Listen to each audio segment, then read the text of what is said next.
Καλησπέρα σας. Πατέρα Δαμασκηνέ, εκπρόσωπες της Μητρόπολης, κύριε Βελισσαρίου, κύριε Αντιπεριφερειάρχη Παιδείας, κύριε Χαϊνά, εντεταλμένο σύμβουλο. Σήμερα η ομιλία μας, με ομιλητή τον κύριο Καλυπτόπουλο, που είναι υπεύθυνος στρατηγικού σχεδιασμού του ΚΠΑ Ορίζοντες, έχει ουσιαστικά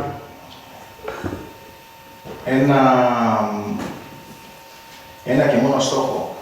Να δούμε πώς τα παιδιά μας και γενικά πώς τα άτομα που ανήκουν στο φάσμα του αυτισμού και γενικά τα άτομα που έχουν τις νευροδεξιακές διαταραχές που όλοι γνωρίζουμε και όλοι κάνουν πως δεν γνωρίζουν, πώς μπορούν να ενταχθούν στην καθημερινότητα, με λίγα λόγια πώς μπορούν να κοινωνικοποιηθούν. Το μεγάλο στοίχημα είναι τελικά αυτό. Πριν λίγες μέρες είχαμε την Παγκόσμια ημέρα ενημέρωσης για τον αυτισμό και όχι την Παγκόσμια ημέρα αυτισμού, η οποία δυστυχώς ο άλλος γιορτάστηκε με πυροτεχνήματα, με τιμανοκρουσίες. Είναι μια ημέρα που πρέπει να μας προβληματίζει όλους. Και όχι τόσο εμάς τους γονείς που έχουμε παιδιά στο φάσμα του αυτισμού και είμαστε βιωματικοί, όσο τους υπόλοιπους που πρέπει να έρθουν κοντά στα παιδιά με αυτισμό, κοντά στα άτομα με νευροδεξιακές διαταραχές, ώστε να δουν τελικά πώς μπορούν να σταθούν απέναντί τους και πώς μπορούν να τα φέρουν κοντά τους, ώστε να κάνουν παρέα με εκείνα. Το μεγάλο στοίχημα που εγώ τουλάχιστον το λέω και το φωνάζω πολύ καιρό τώρα, είναι πώς τα παιδιά μας μπορούν να ενταχθούν, μπορούν να προαυλιστούν, να το πω έτσι, για να έρθω και στο διατάφτα, με τα παιδιά τυπικής αγωγής. Πώς μπορούν να κάτσουν μαζί τους 10 λεπτά σε ένα διάλειμμα σχολικό. Το αυτονόητο, το εύλογο και ταυτόχρονα το πολύ δύσκολο για το κράτος, για τους υπόλοιπους γονείς. Σκεφτείτε λοιπόν, βάλτε ένα παιδί, μάλλον βάλτε στο νου σας την εικόνα ενός παιδιού τυπικής αγωγής να σταθεί απέναντι σε ένα παιδί ειδικής αγωγής. Το παιδάκι της ειδικής αγωγής, να είστε σίγουροι 100% ότι θα κάνει την κίνηση να πλησιάσει το άλλο το παιδάκι. Ξέρετε γιατί? Γιατί είναι απλά παιδί. Γι' αυτό.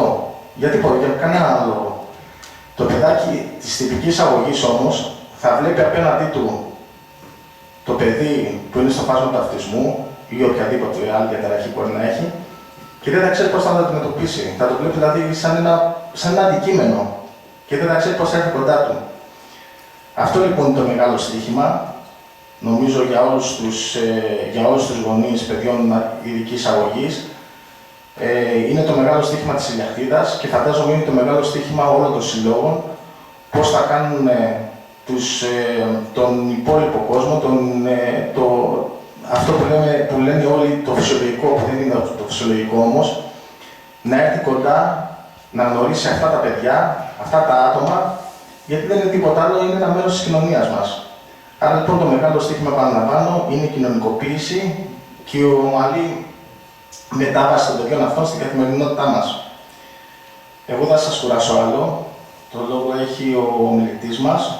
Τώρα θα ακούσετε πάρα πολύ σημαντικά πράγματα που φαίνονται απλά και γίνονται στην υπόλοιπη Ευρώπη. Εμείς δυστυχώς είμαστε πολύ πίσω από μας αυτό.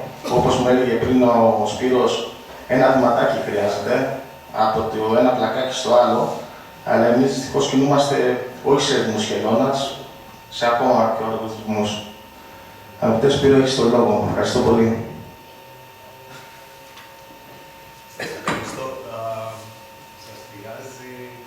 Έχω το κακό συνήθειο να θέλω να κοιμούμε στην παρουσίαση. Οπότε με την άδειά σας, δεν ξέρω αν με ακούτε. Δεν γίνεται όμως, γιατί... Δεν γίνεται.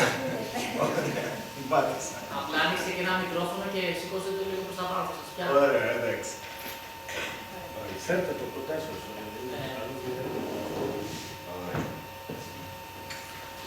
Λοιπόν, καλησπέρα.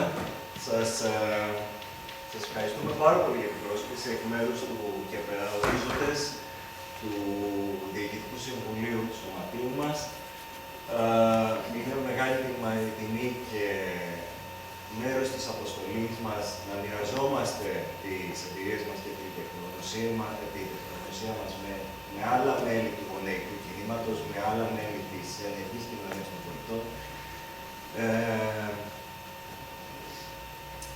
του άλλου λόγω της ιδιαίτερης καταγωγής μου είναι ένας λόγος παραπάνω να μοιραστώ τις εμπειρίες μου και το τι προσπαθούμε να κάνουμε στον οργανισμό μας με τους υπόλοιπους εγωείς. Οπότε, ποιοι είμαστε.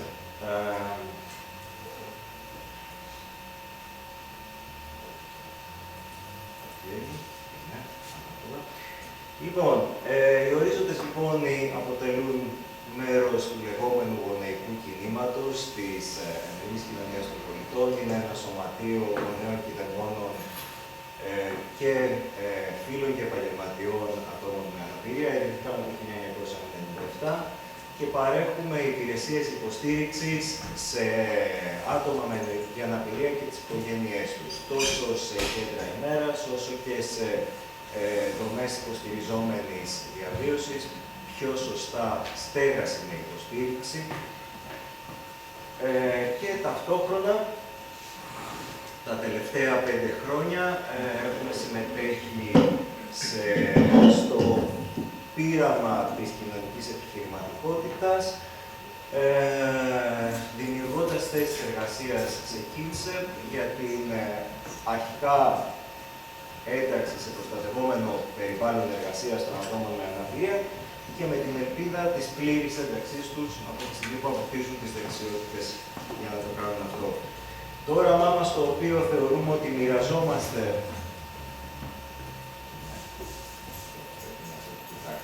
το όραμά μας, λοιπόν, το οποίο θεωρώ ότι μοιραζόμαστε οι φορείς του γονεϊκού κινήματος, είναι να ανοίξουμε τους ορίζοντες των ατόμων με νοητική αναπηρία, ώστε να αναγνωριστούν ως ισότιμα μέλη της κοινωνίας των πολιτών, με ίδια δεξιά δικαιώματα, ίσες υποχρεώσεις και ευκαιρίες συμμετοχής σε όλα τα στάδια της ζωής τους.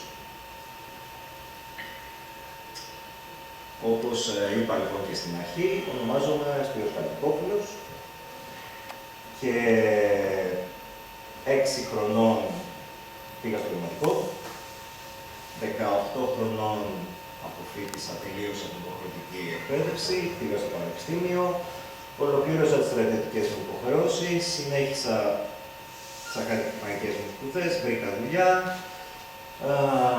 άλλαξα δουλειά, βρήκα άλλη δουλειά, άλλαξα δουλειά, έκανα οικογένεια, είμαι ένας πολύ ευτυχισμένος πατέρας, τυπικό, συνηθισμένο, κάτι ιδιαίτερο σε αυτό που σας περιέγραψα. Όχι. Λοιπόν, θα ήθελα, ένας από τους λόγους που μου ζητήθηκε σήμερα να είμαι εδώ είναι για να προκαλέσουμε μια συζήτηση. Οπότε η παρουσία σήμερα είναι λίγο διαφορετική. Θα ήθελα να κάνουμε ένα πείραμα, ελπίζοντας να θα προκαλέσουμε κάποιες συζητήσεις. Το μοιράστηκα στην αρχή ότι δεν συνηθίζω να μιλώ σε οικογένειες ατόμων με αναπηρία, συνήθως απευθύνομαι σε τεχνοκράτες και άλλους συναδέλφους. Οπότε το πρώτο μου ένστικτο είναι όταν μιλώ σε γονείς και κηδεμόνες να είμαι λίγο πιο ήρεμος, να πούμε έτσι, γιατί θεωρώ ότι δεν έχω δικαίωμα να προσθέσω στη στεναχώρια των ανθρώπων. Αλλά σας προειδοποιώ από τώρα ότι θα πούμε πράγματα που θα στεναχωρήσουν. Αυτό που σας περιέγραψα λοιπόν στην αρχή που ήταν η δική μου πορεία στη ζωή,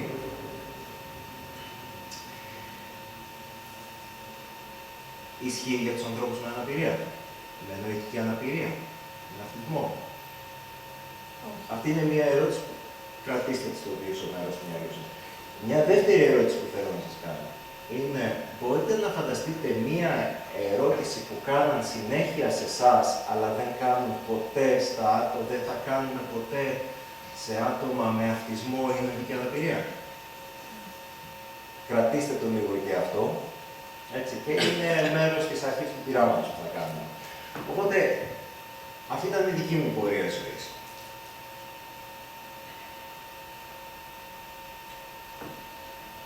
Τι είναι η νοητική αναπηρία? λέγοντας συνειδητική αναπηρία, εννοώ τον όρο ομπρέλα, το λιλαμβάνω σύνδρομο Down, το παραχιστικό φάσμα κλπ. Τι είναι η νοητική αναπηρία?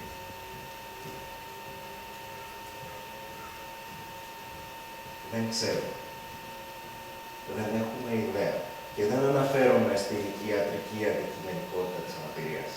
Δεν αναφέρομαι ότι κάτι προκλήθηκε που προκαλεί τη λειτουργία της λειτουργικότητας ενός ατόμου λόγω μείωσης της δυνατότητας του εγκεφάλου ή λόγω του τάδε συνδρόμου κλπ. Ποια είναι η κοινωνική πραγματικότητα αυτού του ανθρώπου? Δεν το γνωρίζουμε, δεν μπορούμε να το βιώσουμε. Δεν μπορούμε να βιώσουμε παρά μόνο να φανταστούμε ίσως τι σημαίνει μια τρίμηνη εξέταση αίματος με ολική μέθη. Μια επίσκεψη στο γυναικολόγο για μια νεαρή κοπέλα με σύνδρομο Down που θα πρέπει να της κάνουμε ένα τεστ πάπα. Ένας 16χρονος με εγκεφαλική αναπηρία που θα τον κρατήσει ο πατέρας του και η μητέρα του πάνω στο τραπέζι του ακτινολόγου γιατί πρέπει να βγάλει ακτινογραφία. Πράγματα συνηθισμένα για εμάς, το εμβόλιο, ο καθαρισμός των οδοντίατρων, ένα σφράγισμα, η έβρεση πληροφοριών για το πού και πώς θα γράψω το παιδί στο σχολείο, είναι ένα, τις περισσότερες φορές, αν όχι ένα τεράστιο πρόβλημα, θα μπορούσε για τους ανθρώπους να είναι δυσαρεστικό. Σας περιέγραψα πριν τη δική μου πορεία της ζωής. Και τώρα θέλουμε να κάνουμε ένα μικρό πήγαμε. Θέλω να φανταστείτε το εξής. Θέλω να φανταστείτε όλοι σας ότι είστε 7 χρονών. Οκ, είναι καλή ηλικία. Ωραία. Λοιπόν, έχουν μαζευτεί στο σπίτι οι φίλοι σας, οι συγγενείς σας, τα ξαδέρφια σας, οι μαθητές σας. Οκ. Και σας παίρνουν την τούρτα. Με 7 υπέροχα κεράκια. Και εσείς σβήνετε την τούρτα. Σβήνετε τα κεριά. Και με το που σβήνουμε τα κεριά, με ένα μαγικό τρόπο, με ρωτάτε γιατί, όλος ο κόσμος, άνθρωποι που δεν θα συναντήσετε ποτέ στη ζωή σας, αποφασίζουν ότι εσείς θα είστε πάντα 7 χρονών.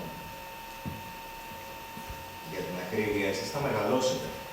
Θα γίνετε 10, θα γίνετε 20, θα γίνετε 30, θα ψηλώσετε, θα σπίσουν τα μαλλιά σας. Αλλά για όλο τον υπόλοιπο κόσμο θα είστε και θα σας αντιμετωπίζουν σαν να είστε 7 χρονών, μέχρι που στο τέλος και εσείς οι ίδιοι, παρόλο που βλέπετε ότι δεν είμαι πιο κοντός από τον 30 πρώην συμμαθητής μου, θα πιστέψετε και εσείς οι ίδιοι ότι είστε 7 χρονών. Και αυτή είναι η κοινωνική πραγματικότητα των ανθρώπων με νοητική αναπηρία. Δεν θα σας ρωτήσουν ποτέ, σε απάντηση της πρώτης μας ερώτησης, δεν θα σας ρωτήσουν ποτέ τι θέλετε να γίνετε όταν μεγαλώσετε. Δεν θα σας ρωτήσουν ποτέ που θέλετε να μείνετε. Δεν θα σας ρωτήσουν ποτέ ποιον ή με ποια θα θέλατε να γίνετε σύντροφοι. Αν θέλετε να κάνετε οικογένεια, αν θέλετε να κάνετε παιδιά. Γιατί ένα παιδί 7 χρονών δεν ρωτάμε τέτοιες ερωτήσεις. Και μπορεί αυτός ο άνθρωπος απέναντι μας να είναι 40, 45, 50, εμείς θα τον αντιμετωπίζουμε σαν να είναι 7 χρονών.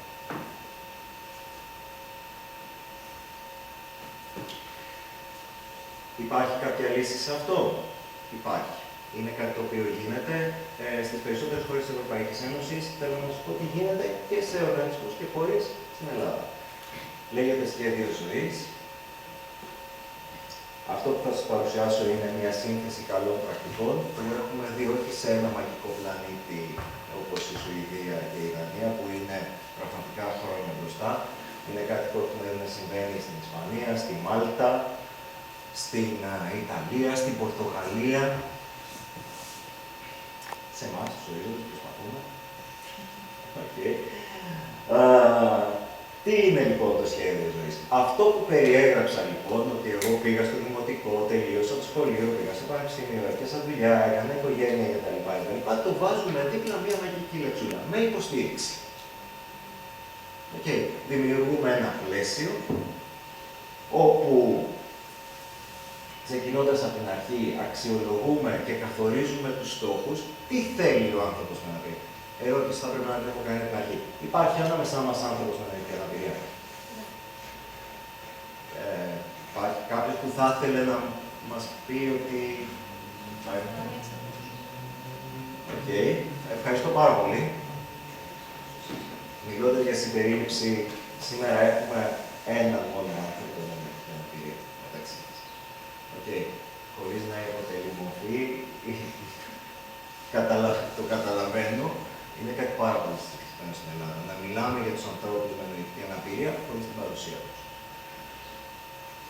Οπότε, αξιολόγηση και καθορισμός των στόχων. Η πρώτη ερώτηση που κάνουμε σαν επαγγελματίες, λοιπόν, στην αξιολόγηση και καθορισμό στόχου για το σχεδιασμό ενός πλάνου ζωής είναι τι θες. Τι θες να γίνεις όταν μεγαλώσεις. Πού θες να μείνεις. Με ποιους θες να μείνεις. Σας λέω από τώρα ότι στο πού θες να μείνεις η ερώτηση είναι στάντα. Θέλω να μείνω από τον παπά και τη μαμά, γιατί ποιος είναι κορόιδο να ψάχνει σπίτι μόνος του. Έτσι. Οι άνθρωποι με νοητική αναπηρία είναι πανέξυπνοι, το έχουν πιάσει το νόημα, θα κάτσω με τους γονείς μου όσο πάει. Ποιες είναι οι επιδιώξεις αυτού του ανθρώπου, ποιες είναι οι φιλοδοξίες του. Η καλύτερη ηλικία για αυτό είναι γύρω στα 14.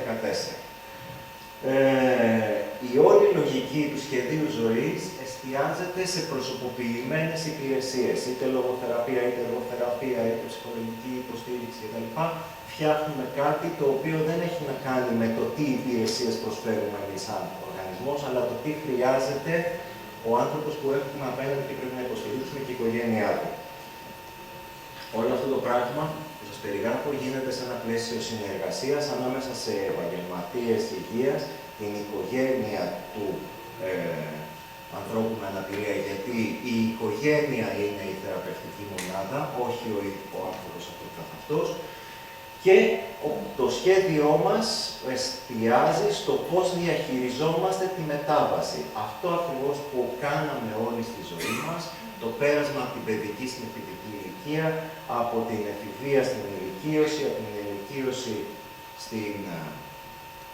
γεράματα, ελπίζω. Πώς διαχειρίζομαι την έξοδό μου από την οικογενειακή εστία, πώς διαχειρίζομαι την είσοδό μου στην ακαδημαϊκή κοινότητα, στην αγορά εργασίας. Όλα στη ζωή μας είναι μετάβαση. Το έτσι με την ίδια λογική λοιπόν σε έναν άνθρωπο με αναπηρία ερχόμαστε να διαχειριστούμε τη μετάβαση.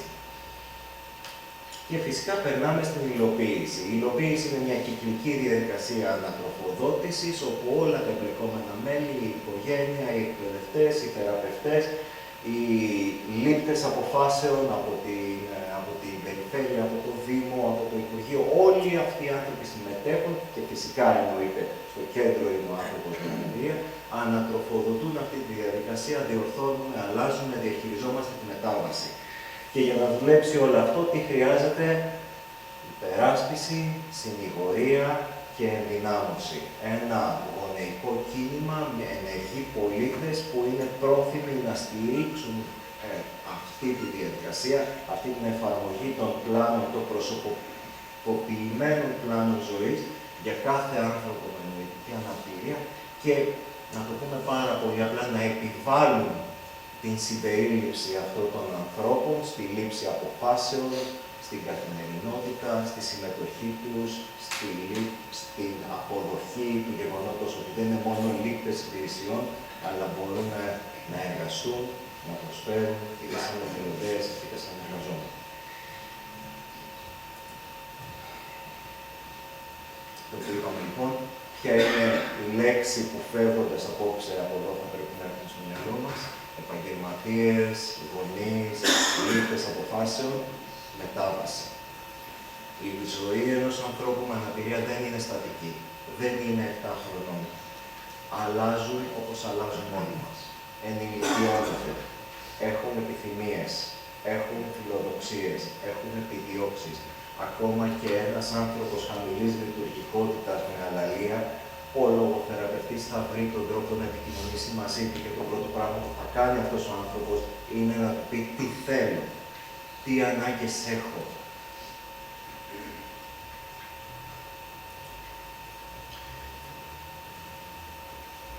Μιλάμε λοιπόν, μάλλον έχω χρησιμοποιήσει πάρα πολλές φορές τον όρο ενηλικίωση και αποδοχή της ενηλικίωσης, αλλά χωρίς την αποδοχή της ενηλικίωσης δεν μπορούμε να μιλάμε για συμπερίληψη.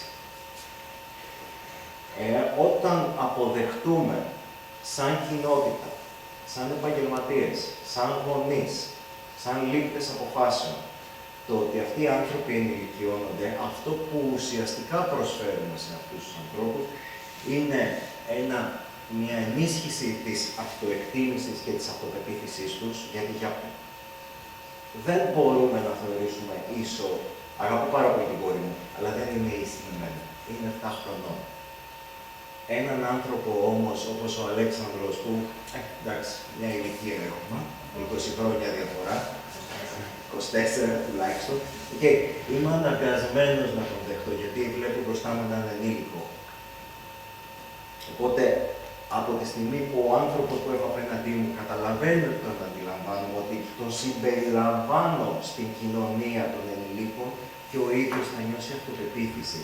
Θα νιώσει ότι πραγματικά του ανοίγεται ο δρόμος προς μια πλήρη κοινωνική ενσωμάτωση.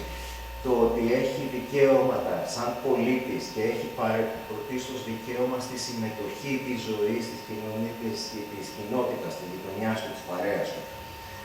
Το πιο σημαντικό ότι από τη στιγμή που αυτοί οι άνθρωποι δεν έχουν όριο, δεν υπάρχει ένα όριο που του λένε ότι εσύ δεν με νοιάζει τι λες, αλλά μέχρι εδώ μπορείς να πας. Συνεχίζουν, μπαίνουν στη διαδικασία, συνεχίζουν να βελτιώνονται ή τέλος να κρατήσουν σε ένα λειτουργικό σημείο τις δυνατότητές τους. Το μεγαλύτερο πρόβλημα που έχουμε σαν πάροχοι υπηρεσιών σε άτομα με νοητική αναπηρία είναι η κατάπτωση της δυνατότητας που φέρνει η τελμάτωση και η παγίδευση αυτών των ανθρώπων μέσα στα πλαίσια μας, που έχουν φτιαχτεί με όλη την αγάπη και προσπαθούμε να τους βοηθήσουμε όσο δυνατόν περισσότερα, αλλά είναι τερματωμένα, δεν έχουν πόρτα εξόδου πέρα από το θάνατο. Τέλος πάντων, όχι.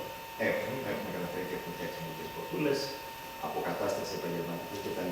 Αλλά για τους περισσότερους ανθρώπους με αναπηρία στην Ελλάδα αυτή είναι η κατάσταση. Ή ο οικιακός εγκλισμός ή ο περιορισμός σε κάποιο υποστηρικτικό κλειστό πλαίσιο. Και τέλος, από τη στιγμή που σαν κοινότητα αποδεχόμαστε την ενηλική κατάσταση αυτών των ανθρώπων, μπορούμε να μιλάμε για ουσιαστική και πλήρη συμπερίληψη αυτών των ανθρώπων. Σε βαθμό που θα ήθελα να σας πω ότι στην τοπική κυβέρνηση, δεν θυμάμαι σε ποιο, στην Ισπανία, αν το ψάξετε πάντως, εκλέχθηκε τοπική βουλευτής με σύνδρομο Down. Okay. Αλλά ας αφήσουμε την Ισπανία εκεί που είναι και είναι μια χαρά. Ας μιλήσουμε λοιπόν τι συμβαίνει αυτή τη στιγμή στην Ελλάδα. Σε αυτό λοιπόν είναι ένα κλασικό διάγραμμα SWOT, δυνατά σημεία, αδυναμίες, ευκαιρίες και απειλές. Τι κάνουμε καλά. Με όλα όσα σας περιέγραψα μέχρι τώρα μπορεί να σας δημιουργήθηκε η εντύπωση ότι δεν κάνουμε τίποτα καλά. Η κατάσταση έχει βελτιωθεί πάρα πολύ τα τελευταία 40 χρόνια. Υπάρχει αυξημένη ευαισθητοποίηση από το κοινό, από τα σχολεία, από τους λήπτες αποφάσεων. Υπάρχει μια πολύ συγκριτικά με την υπόλοιπη Ευρωπαϊκή Ένωση, η νομοθεσία μας είναι πολύ ευνοϊκή. Ο τρόπος που εφαρμόζεται έχει ένα θεματάκι. Αλλά αυτή είναι η αλήθεια.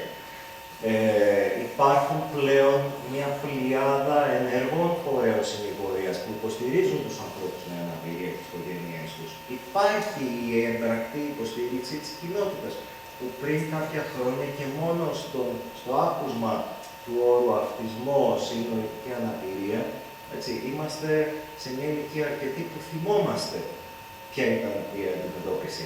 Και υπάρχει πρόσβαση στην εκπαίδευση. Στην πρωτοβάθμια, στην δευτεροβάθμια εκπαίδευση πλέον και για τους ανθρώπους με νοητική αναπηρία. αυτή που είναι, αλλά υπάρχει. Ποια είναι λοιπόν τα αδύνατα σημεία στη χώρα μας? Οι πόροι είναι περιορισμένοι.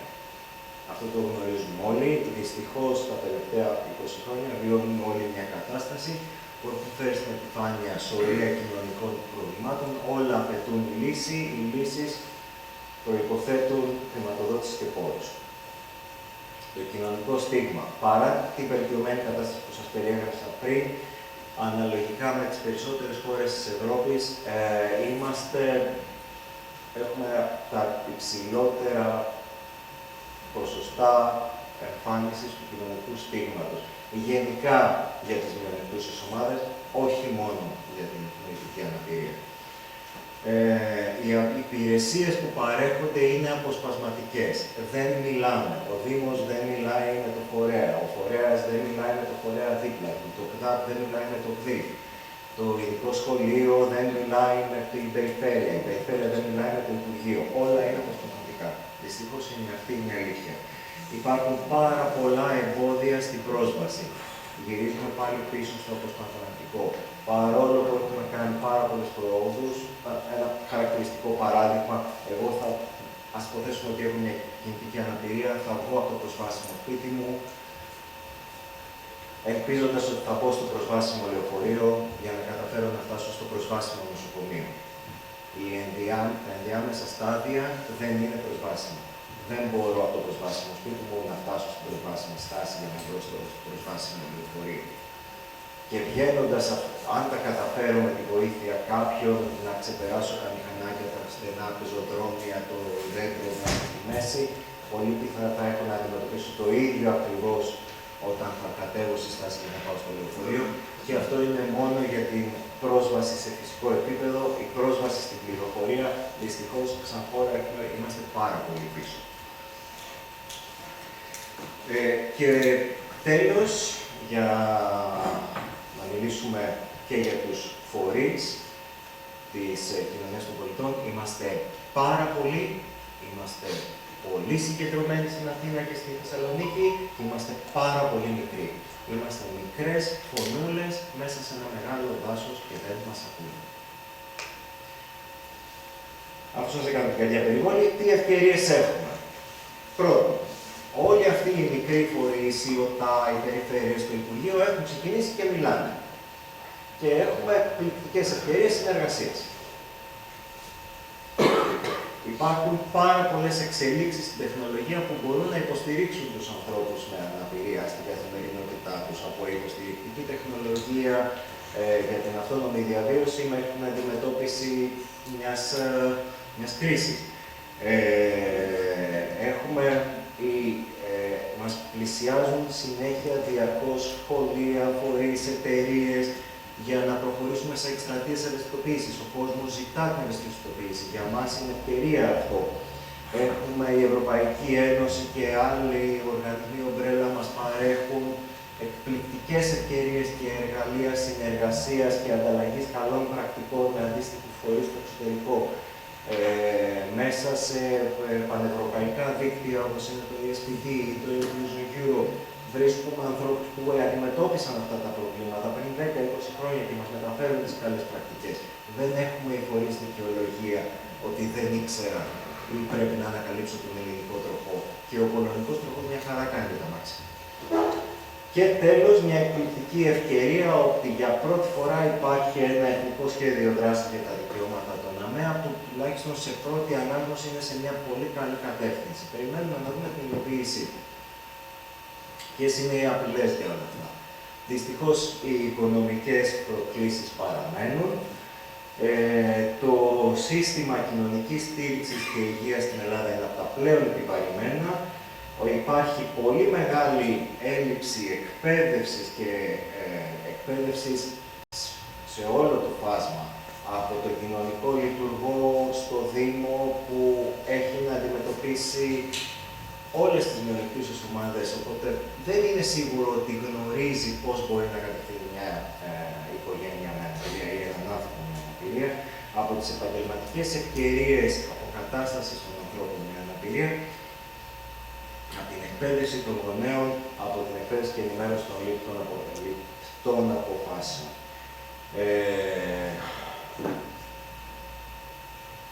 Κοινωνική απομόνωση, αυτό που είπαμε, το ανέφερα και πριν, μπορεί να τα λέμε όλα αυτά και να έχουμε κάθε πρόθεση να προχωρήσουμε, αλλά δυστυχώς η κοινωνική απομόνωση αυτών των ανθρώπων, ο οικιακός εγκλεισμός, η περμάτωσή τους μέσα σε πλαίσια, σημαίνει την κατάπτωση των δεξιοτήτων του και για πάρα πολλούς από αυτούς τους ανθρώπους, αναφέρομαι στους ενήλικους με την αναπηρία. Όταν θα προχωρήσουμε σε αυτές τις γενναίες αποφάσεις συμπερίληψης μπορεί να είναι αργά. Και τέλος, η ανεπαρκής εκπαίδευση των φροντιστών. Και φροντιστές λέγοντας εννοώ τις οικογένειες, τους κηδεμόνες των ανθρώπων με την αναπηρία, όπου δεν υπάρχει ένα κεντροποιημένο ή τέλος πάντων ένα πλαίσιο υποστήριξης και ανταλλαγής απόψεων και εκπαίδευσης αυτών των ανθρώπων και δυστυχώς τις περισσότερες φορές οι οικογένειες θυμίζουν περισσότερο το μάγο της φυλής που ρίχνει τα κόκαλα για να μπορέσει να καταλάβει ποια είναι η καλύτερη θεραπεία για το παιδί. Μιλώντας λοιπόν για την οικογένεια, ποιος είναι ο ρόλος της σε όλο αυτό, στο σχεδιασμό ζωής και στην υποστήριξη αυτών των ανθρώπων? Όλα σε πρώτη φάση, μέχρι την ουσιαστική αυτονόμηση του ανθρώπου με αναπηρία, εδράζονται και γυρίζουν γύρω από την οικογένεια. Η οικογένεια είναι η θεραπευτική μονάδα. Σαν οργανισμοί υποστήριξης της οικογένειας, τι κάνουμε? Ερχόμαστε σε επαφή με αυτούς τους ανθρώπους, καθόμαστε κάτω μαζί τους, συνεργαζόμαστε, συντονίζουμε και συντονιζόμαστε από τις ανάγκες, τα θέλω, το χρόνο της οικογένειας. Η λήψη αποφάσεων πρέπει να είναι κοινή. Δυστυχώς στην Ελλάδα και σε άλλες χώρες παρατηρείται ο αποκλεισμός στην λήψη αποφάσεων, όπου έχουμε το παράδειγμα της λήψης των αποφάσεων που παίρνουν μόνο οι επαγγελματίες σε κάποιες χώρες, αντίστοιχα σε κάποιες άλλες τις λήψεις των αποφάσεων που παίρνουν μόνο οι οικογένειες. Δεν δουλεύει. Έχουμε όλα τα κομμάτια του παζλ. Ενισχύουμε την οικογένεια. Πώς την ενισχύουμε? Με υπηρεσίες 24/7, τριήμερα εκτόνωσης, επισκέψεις στο σπίτι, εκπαιδεύουμε την οικογένεια στο ότι τι σημαίνει η αναπηρία, πώς χειριζόμαστε μια κρίση, ποιος είναι ο γιατρός που θα πρέπει να αποταθείς. Θα πρέπει να ενισχύσουμε εμείς οι φορείς στην κοινωνική μας υπηρεσία και οι δήμοι, ώστε να μπορούν οι οικογένειες να αντιμετωπίσουν αυτό που τους συμβαίνει. Και τέλος, η παροχή υποστήριξη στην καθημερινότητα. Υπάρχει ένα πάρα πολύ ωραίο παράδειγμα που χρησιμοποιούμε σε εκπαιδεύσεις των οικογενειών μας στους ορίζοντες. Τι μας λέει η αεροσυνοδός όταν στο αεροπλάνο που βρισκόμαστε πέφτουν οι μάσκες? Πρώτα θα φορέσεις εσύ τη μάσκα σου και μετά θα βάλεις τη μάσκα στο παιδί σου. Οι μάσκες οξυγόνου για τις οικογένειες είμαστε εμείς. Και όταν λέω εμείς δεν εννοώ εμένα προσωπικά ή τους ορίζοντες, εννοώ εμάς όλη την υπόλοιπη κοινότητα. Εννοώ το Δήμο, την Περιφέρεια, το Υπουργείο, τους οργανισμούς της κοινωνίας των πολιτών, τους συναδέλφους στη δουλειά. Όλοι εμείς είμαστε εκεί γιατί σε αυτούς τους ανθρώπους πρώτα πρέπει να δώσουμε σε αυτούς οξυγόνο για να μπορούν να στηρίξουμε σε δεύτερη, για να μπορούν με τη σειρά τους να στηρίξουν το ανάπηρο μέλος τους. Μέχρι που θα έρθει η στιγμή και το ανάπηρο μέλος, όπως ακριβώς συνέβη στη δική μου περίπτωση, με υποστήριξη, αυτόνομα, αναλόγως τις δυνατότητες και τα θέλω του καθενός, θα αυτονομηθεί από την οικογένεια.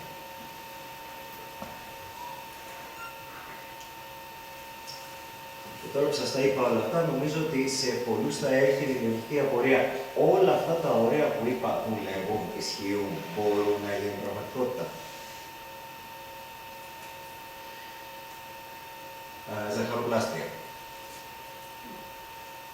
Οι ιδιοκτήτες αλυσίδας franchise καφέ. Σχεδιάστρια μόδας. Μοντέλο μόδας. Ένας τραπεζικός και μια υπάλληλος σούπερ μάρκετ στην Ελλάδα. Ο συγκεκριμένος κυριούλης με το Μούσι είναι ένας από τους πιο ακριβοπληρωμένους coder αυτή τη στιγμή στην Ελλάδα και στο φάσμα του αυτισμού. Και 3 από τους εργαζόμενους στην κίνηση επένταξη στο Παρεάκι που ανήκει στο ΚΕΠΕΑ Ορίζοντες. Σας περιμένουμε για καφέ. Δουλεύει. Γίνεται. Και όχι μόνο εργασιακή ένταξη, δεν μπορώ να σας αποκαλύψω το όνομα του φορέα που υποθέτω ότι κάποια στιγμή μπορεί να διαρρεύσει τη δημοσιότητα, αλλά αυτή τη στιγμή για πρώτη φορά στην Ελλάδα θα προχωρήσει ζευγάρι με νοητική αναπηρία σε σύμφωνο της συμβίωσης. Σε καθεστώς υποστηριζόμενης διαβίωσης, το έχει αναλάβει ένα συγκεκριμένο φορέα, σημαίνει είναι. Τα παιδιά ερωτευτήκαν και δεν έχουν γίνει. Γίνεται.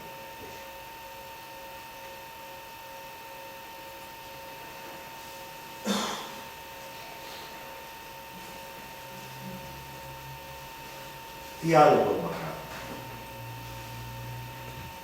Τα λογότυπα που έχω συλλέξει είναι από συνεργάτες μας στην υπόλοιπη Ευρωπαϊκή Ένωση. Οι χώρες δεν είναι τυχαίες. Δεν θα βρείτε κάποιον από τη Σουηδία. Είναι από τη Μάλτα, είναι από την Ιταλία, είναι από την Πολωνία, είναι από την Ιταλία, είναι από την Ισπανία, η προσωπική μου αγαπημένη η Ανίκα και η Λουνιόν. Τι είναι αυτοί οι φορείς? Είναι αυτό που πρέπει να γίνουμε εμείς. Δεν είναι πάροχοι υπηρεσιών σε άτομα με αναπηρία της οικογένειάς τους. Είναι κοινωνικοί συμπαραστάτες των ανθρώπων με νοητική αναπηρία. Οι περισσότεροι από αυτούς ξεκίνησαν και κάποιοι από αυτούς παραμένουν σωματεία γονέων, κηδεμόνων και επαγγελματιών. Στο Διοικητικό Συμβούλιο της Αμίκα, για παράδειγμα, που είναι ο μεγαλύτερος φορέας στη Βόρεια Ισπανία, είναι υποχρεωτική υποσώστοση με άτομα με αναπηρία με δικαιοπρακτική ικανότητα, με επαγγελματίες και με κηδεμόνες. Για να μπορέσει να συμμετέχει στο δίκτυο του Inclusion Europe, πρέπει υποχρεωτικά στο Διοικητικό σου Συμβούλιο, στο κύκλωμα λήψης αποφάσεων, να συμμετέχουν άνθρωποι με νοητική αναπηρία ή αυτισμό. Και δεν είναι οι μόνοι. Η Λουνιόν είναι μια κίνηση με 35.000 εργαζόμενους. 40 από αυτούς είναι άτομα με νοητική αναπηρία ή αυτισμό. Το 40% με συγχωρείτε, 40. Η Papillon Black στη Γαλλία. Ναι, θα μπορούσα να μιλάω ώρες για αυτού. Ποια είναι τα 3 βασικά χαρακτηριστικά που τους κάνουν να ενδιαφέρουν και να είναι αποτελεσματικοί, τουλάχιστον κατά την ταπεινή μου άποψη. Πρώτον, το μέγεθός τους. Δεν είναι φορείς οι οποίοι αποφάσισαν να ενωθούν, να συνεργαστούν, να καλύψουν μια μεγάλη γεωγραφική περιοχή, να έχουν από πίσω 1.000, 2.000, 3.000, 4.000 χρήστες των υπηρεσιών. Προσέξτε, αυτούς είναι όρους που χρησιμοποιούν όχι ωφελούμενοι, είναι χρήστες των υπηρεσιών τους, να συμπεριλάβουν στο κύκλωμα απόφασης τους ίδιους τους ανθρώπους στους οποίους απευθυνόνται, τα άτομα με νοητική αναπηρία. Οπότε το πρώτο είναι το μέγεθός του. Το δεύτερο που τους κάνει να ξεχωρίζουν είναι η πλήρη προσήλωση σε ένα νομικό κείμενο, το οποίο έχει υπογράψει και η χώρα μας.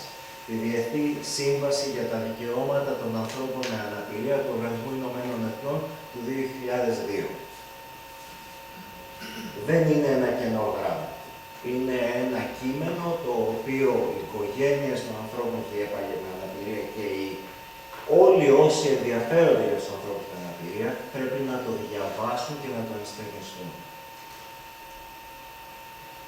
Και το τρίτο, πάρα πολύ σημαντικό, δικτυώνουν. Όλοι αυτοί δουλεύουν μεταξύ τους. Η Αμίκα με την Λουνιόν και ιδίως στην Ισπανία δεν ανταγωνίζονται για πόρους, πηγαίνουν στην κεντρική κυβέρνηση και λένε θα κάνω αυτό το βήμα προσθές. Θα πάω παρακάτω.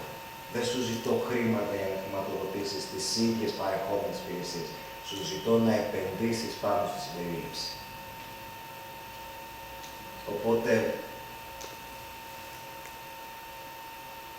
ενίσχυση των ανθρώπων με αναπηρία από τους φορείς, και οι φορείς ενισχύονται από τους γονείς και όλοι απαιτούμε το ίδιο πράγμα.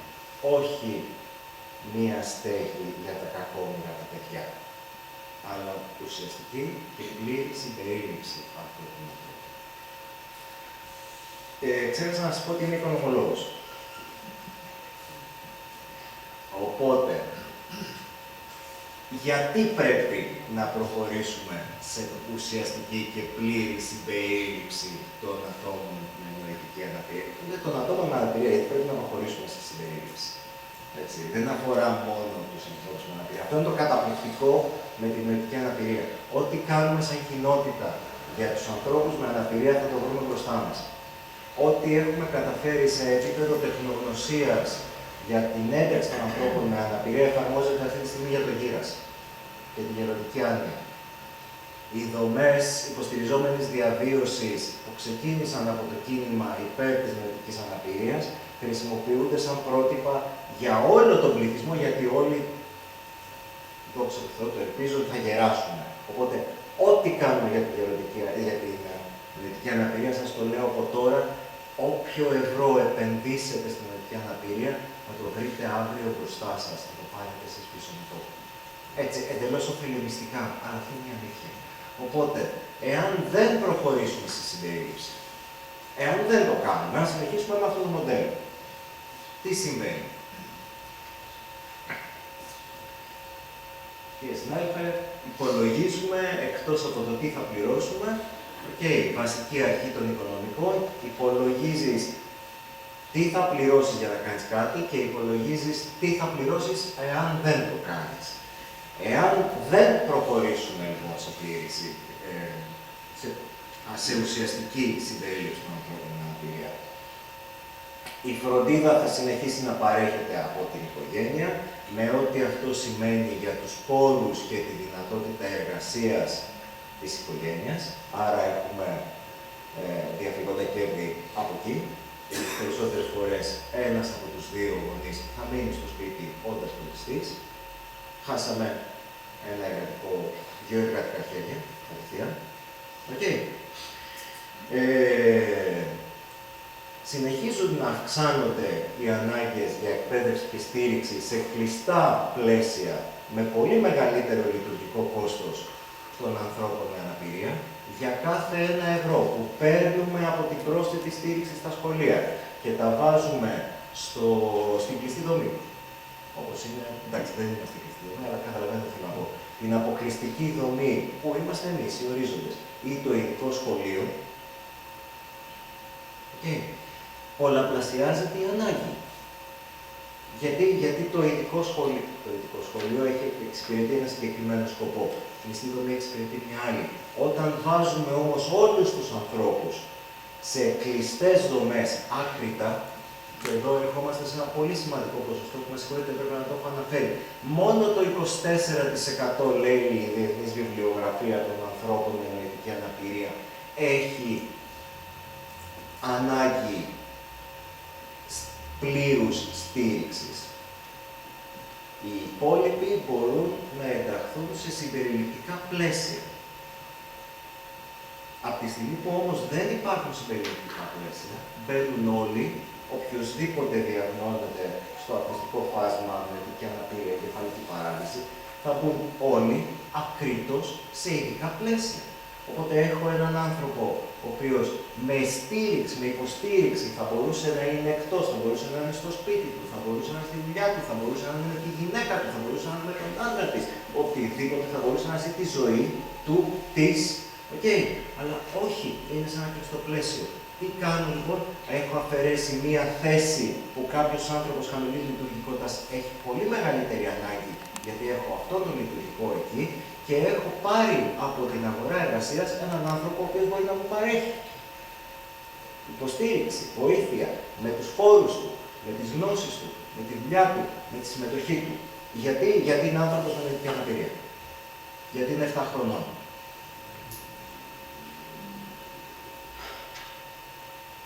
Όλο αυτό οδηγούν σε απώλεια παραγωγικότητας, σε μια χώρα και ταυτόχρονα αυξημένες ανάγκες φροντίδα των ίδιων των φροντιστών. Ένα Επίσης, πολύ ενδιαφέρον στοιχείο, και λέω στοιχείο και όχι στατιστική, γιατί αφορά μόνο τις οικογένειες που υποστηρίζουμε, τις 140 οικογένειες που υποστηρίζουμε εμείς, σαν οργανισμός. Στον τυπικό πληθυσμό, το ποσοστό μονογονεϊκών οικογενειών όπου η σύζυγος έχει επιβιώσει του συζύγου. Ωραία, λοιπόν. Το σύνηθες λοιπόν είναι ότι οι χήρες και οι χείροι έχει επιβιώσει η σύζυγος σε ποσοστό 60%, του συζύγου 40%. Οκ. Στις δικές μας οικογένειες ισχύει το αντίθετο. Ο πατέρας έχει επιβιώσει τη μητέρα σε ποσοστό 60%. Γιατί παραδοσιακά στην Ελλάδα η φροντίστρια είναι η μητέρα, ξεκινά να παραμελεί την υγεία της, δεν επισκέπτεται τον γιατρό, το παιδί μου πρέπει να κοιτάξει το παιδί μου, δεν εργάζεται, αρχίζει και καταπέφτει, οδηγείται σε πρόωρο θάνατο. Σας λέω ότι είναι ένδειξη, δεν είναι στατιστική, πρέπει να γίνει επιπλέον έρευνα. Αυτό όμως το γνωρίζουμε από τις 140 οικογένειες που μας στηρίζουμε εμείς. Τι σημαίνει αυτό για το σύστημα υγείας? Αυξανόμενες ανάγκες, γιατί η πρόληψη στοιχίζει το 1/5 της θεραπείας. Όταν αυτή η γυναίκα θα πάει, όταν αυτός ο φροντιστής, μπορεί να είναι ο πατέρας, μπορεί να είναι οποιοδήποτε, όταν ο φροντιστής λοιπόν που δεν έχει υποστήριξη, όταν το άτομο με αναπηρία που δεν έχει τη σωστή υποστήριξη θα πάει στο νοσοκομείο, δεν μιλάμε για πρόληψη, μιλάμε για θεραπεία. Με ό,τι αυτό συνεπάγεται για το σύστημα υγείας. Σας λέω τώρα καθαρά οικονομικά. Ο αποκλεισμός από την αγορά εργασίας ενός σημαντικού ποσοστού, οι φροντιστές και οι οικογένειες, και οι κοινωνικές υπηρεσίες και η υποστήριξη. Αυτό που ανέφερα πριν, ότι εμείς αυτή τη στιγμή, σαν οργανισμός, υποστηρίζουμε 140 άτομα με αναπηρία. Η στατιστική μας λέει ότι αν αυτούς τους ανθρώπους τους είχαμε ξεκινήσει από τα 14, με ουσιαστική εκπαίδευση, είχαμε σαν χώρα την πρώην παρέμβαση πριν 20 χρόνια, όπως ξεκίνησαν στις περισσότερες χώρες. Θα είχαμε από αυτά τα 140 άτομα, αυτή τη στιγμή, θα ήταν 140 άτομα χαμηλής λειτουργικότητας και θα εστιάζαμε όλη μας την προσοχή και τη φροντίδα σε αυτούς τους ανθρώπους που έχουν πραγματική ανάγκη, και όλοι οι υπόλοιποι θα ήταν σε συμπεριληπτικά πλαίσια. Κάποιοι θα ήταν σε προστατευόμενους χώρους εργασίας, κάποιοι θα ήταν σε συμπεριληπτικούς χώρους εργασίας, κάποιοι θα ήταν στην ανοιχτή αγορά εργασίας. Τα λέω όλα αυτά γιατί θα πρέπει να καταλάβουμε ότι είμαστε πάρα πολύ φτωχή χώρα για να μην είμαστε συμπεριληπτικοί. Κανείς δεν ξεκινά μια τέτοια προσπάθεια γιατί είναι καλός άνθρωπος. Υπάρχει ένα πρόβλημα και πρέπει να το λύσουμε. Και αυτό το πρόβλημα, αν δεν λυθεί, στοιχίζει. Στοιχίζει σε ανθρώπινο πόνο, στοιχίζει σε ανθρώπινη δυστυχία, στοιχίζει σε λεφτά. Είμαστε πολύ φτωχή χώρα για να μην είμαστε συμπεριληπτικοί. Είμαστε οι ορίζοντες, αυτή είναι η αποστολή μας, με τη δράση μας. Θέλουμε να προσφέρουμε την ευκαιρία στην κοινωνία και στους φορείς να συμβάλλουν στην ουσιαστική αυτονομία και στη περίληψη των ανθρώπων με νοητική αναπηρία. Για να είναι ενεργά στο σπίτι τους, στη ζωή τους, στην κοινωνία. Σας ευχαριστώ πάρα πολύ για την προσοχή σας.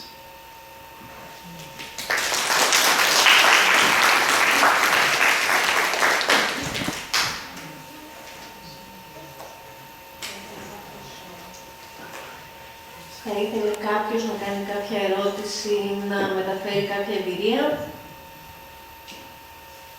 Παρακαλώ. Έχετε σκεφτεί ποτέ όλα αυτά που είναι πάρα πολύ χρήσιμα να γίνουν στις οικογένειες και όλα αυτά, να ενεργοποιήσετε και να ξεκινήσει η δράση από το σημείο της γέννησης του παιδιού, δηλαδή όταν ένα παιδί γεννηθεί και φαίνεται ότι είναι σήμερα μου το παιδί είναι ξεκάθαρο. Να στηρίξετε ψυχολογικά και κοινωνικούς και ψυχολόγους στην οικογένεια, έτσι ώστε να τους εκπαιδεύσετε εξ αρχής το πώς θα μπορούσε να γίνει όλη αυτή η δουλειά.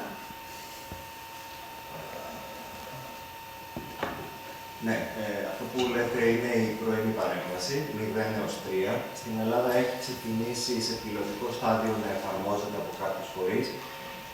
Υπάρχει μια καλή πρακτική που προσπαθούμε να εφαρμόσουμε εμείς σαν οργανισμός με τις ομάδες αλληλοϊποστήριξης γονέων, όπου οι γονείς πλέον χωρίς την καθοδήγηση των επαγγελματιών, εμείς βγαίνουμε απ' έξω, μοιράζονται τις εμπειρίες τους και προσπαθεί ο ένας το άλλον μοιράζοντας το κοινό τους βίωμα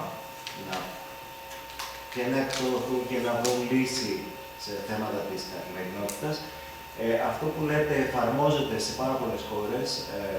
Ξεκίνησε από τον Καναδά με τους μέντορες των οικογενειών με ενεργητική αναπηρία. Είναι μέσα στα σχέδιά μας να προσπαθήσουμε να κάνουμε και εμείς κάτι αντίστοιχο. Ουσιαστικά αυτό που συμβαίνει είναι ότι δημιουργείς ένα δίκτυο εθελοντών, γονέων και κηδεμόνων με αναπηρία, όπου από τη στιγμή που έχεις μια νέα εισδοχή, έχετε μια οικογένεια στο πλαίσιό σου, ματσάρεις το προφίλ της νέας ένταξης με κάποιον εθελοντή, με κάποιον μέντορα και πλέον έρχεται ο μέντορας γονέας, όχι ο επαγγελματίας, ο μέντορας γονέας, αυτός που έχει το βίωμα και κατευθύνει την οικογένεια. Ξέρεις κάτι, τώρα που έγινε αυτό, που ξέρεις αυτό, που συμβαίνει αυτό, έλα να σε πάρω από το χέρι, να περπατήσουμε μαζί, να σου εξηγήσω τι θα συμβεί στη ζωή σου και πώς θα το αντιμετωπίσεις. Ναι, γίνεται, υπάρχει. Αυτό που είπα, υπάρχουν τα πάντα. Οι καλές πρακτικές υπάρχουν εκεί έξω και πλέον δεν έχουμε δικαιολογία να μην το κάνουμε. Δεν ξέρω, σας απάντησα. Να σας απαντήσω, εγώ το έζησα την προηγούμενη εβδομάδα αυτό. Ουσιαστικά είναι αυτό και που λέει ο κ. Καλτικόπουλος, απλά γίνεται, ας το πούμε, ερασιτεχνικά. Δηλαδή, εγώ την προηγούμενη εβδομάδα είχα ενόχληση από έναν φίλο που είχε μια οικογένεια γνωστή, που το παιδάκι του είχε κάποια στοιχεία που έκαναν τους γονείς να πιστεύουν ότι είναι στο φάσμα του αυτισμού, οπότε απευθύνθηκα σε μένα, μέσω τρίτου δηλαδή. Έτσι φαντάζομαι ότι γίνεται τώρα και με πολλές οικογένειες. Ουσιαστικά αυτό που λέει και ο κ. Καλτικόπουλος, απλά πρέπει να το καλλιεργήσουμε ώστε να γίνει, να ξεκινήσει να γίνει σωστά και όχι από στόμα σε στόμα, γιατί αυτό γίνεται πραγματικά. Ουσιαστικά οι οικογένειες έχουν γίνει μέντορες, αυτό που λέει ο αγαπητός Σπύρος. Εγώ θα έρθω απλά να συμπληρώσω στο θέμα της εκπαίδευσης, τον άκουσα πολύ προσεκτικά και με την ευκαιρία που έχουμε με τον κύριο Βελισσαρίου εδώ. Εκπαίδευση, ναι, στους γονείς, αλλά εκπαίδευση και στους υπολείπους που ασχολούνται με τα παιδιά μας. Ένα πολύ χαρακτηριστικό παράδειγμα που μας διαφεύγει, αγαπητέ Τάσο, είναι η κατά τα άλλα συμπαθέστατη οδηγή ταξί. Πολλές φορές οι άνθρωποι δεν έχουν, γιατί δεν ξέρουν, όχι γιατί δεν θέλουν ή δεν μπορούν, δεν ξέρουν πώς θα αντιμετωπίσουν το πρωί ένα παιδί που φεύγει από το σπίτι του με ένταση, γιατί μην ξεχνάμε ότι τα περισσότερα παιδιά βγάζουν εντάσεις. Εδώ βγάζουν τα παιδιά που πάνε στα σχολεία τυπικής αγωγής, τα υπόλοιπα παιδιά και βγάζουν εντάσεις γιατί πάνε στο σχολείο, γιατί είναι ξύπνησες. Φανταστείτε ένα τέτοιο παιδί που έχει πολλαπλασιαστική ένταση και δεν ξέρει ο οδηγός του ταξί πώς να αντιμετωπίσει το παιδί. Παρά μόνο μπορεί να πάρει το γονιό και να πει: εγώ δεν μπορώ να το ξαναμεταφέρω το παιδί, γιατί έχει ένταση, γιατί μπορεί να χτυπήσει το άλλο το παιδί, γιατί μπορεί να χτυπήσει εμένα, θέλω να το γυρίσω πίσω. Και προσπαθούν κάποιοι από αυτούς να βρουν ή να ρωτήσουν εμάς ή να βρουν δικούς τους τρόπους ώστε να ηρεμήσει το παιδί. Γι' αυτό έρχομαι και κάνω την πρόταση ώστε η περιφέρεια, που είναι υπεύθυνη για τα δρομολόγια, σε συνδυασμό με τους οδηγούς, που κατά τα άλλα τους αγαπάμε πολύ, γιατί ουσιαστικά προσφέρουν σημαντικό έργο, να τους εκπαιδεύσουμε ώστε να μπορούν να αντιμετωπίσουν αυτά τα παιδιά. Γιατί το κάθε παιδί έχει το κουμπί του. Εμένα, για παράδειγμα, ο δικός μου ο γιος, ο προηγούμενος οδηγός ταξί, το δεύτερο-τρίτο μήνα κατάλαβε σε συνεννόηση με μένα, αλλά σε συνεννόηση με μένα, χωρίς να έχοντας κάποια άλλη εκπαίδευση, ήξερε ότι θα του δώσει λίγο το κινητό του, ήξερε ότι του αρέσει να παίζει με τις κορδέλες, αυτοσχεδίαζε ουσιαστικά ο άνθρωπος για να μπορέσει τις στιγμές έντασης να τον ηρεμήσει. Έτσι φαντάζομαι γίνεται με πολλά παιδιά. Οπότε αυτό πρέπει να το δούμε, αγαπητέ Τάσο, να γίνει έστω για την επόμενη περίοδο, γιατί ουσιαστικά η σχολική χρονιά σε λίγο τελειώνει, να δούμε πώς μπορεί να γίνει ώστε και αυτοί οι άνθρωποι και ήρεμοι να είναι και να ξέρουν πώς να αντιμετωπίσουν και ένα περιστατικό.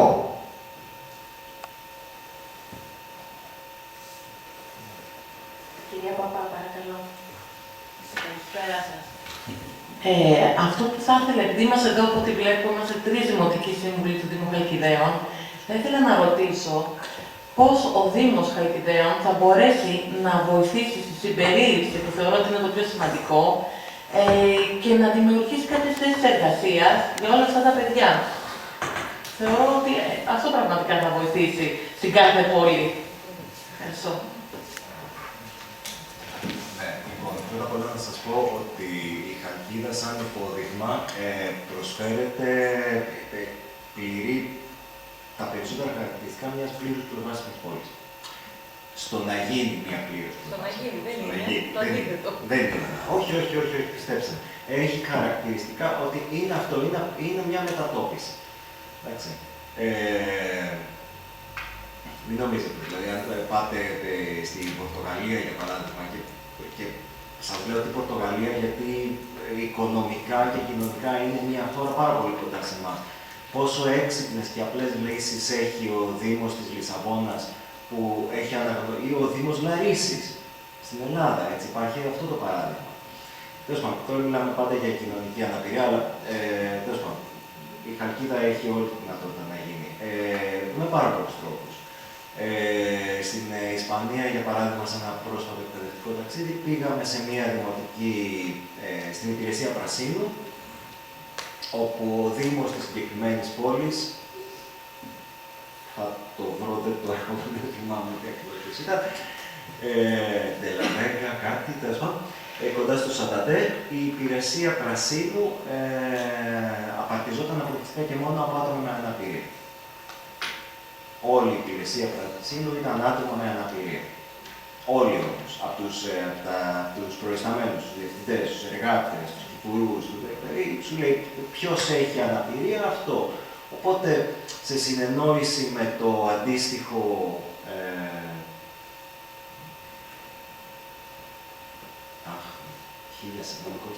ποιος είναι υπεύθυνος για τις προσλήψεις στην Ελλάδα, στο δημόσιο.